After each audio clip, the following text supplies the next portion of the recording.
نن دې بیا چې سترګې تورې په کجل کړې، نه پوهېږم چې دا خیال چا دا جل کړې.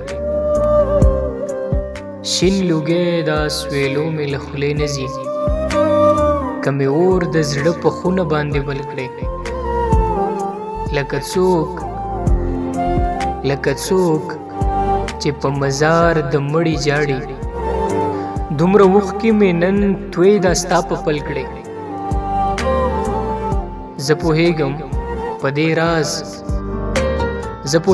دې راز چې رقیب راشي، ناګهانه د لیمو تور دې بدل کړې. دریغه راز مې د عشق نوې ښکاره کړې، څه خوږې خبرې یارول کړې. دریغه راز مې د عشق نوې ښکاره کړې، څه خوږې خبرې یارول کړې. او خاطر صاحب لیکي چې د خپل زړه تپوس خاطر درځنې نه کړې، د خپل زړه تپوس خاطر درځنې نه کړې. هسې وایي چې د زړه غلا په کوم چل کړې، نن دې بیا چې سترګې تورې په کجل کړې. نه پوهېږم چې دا خیال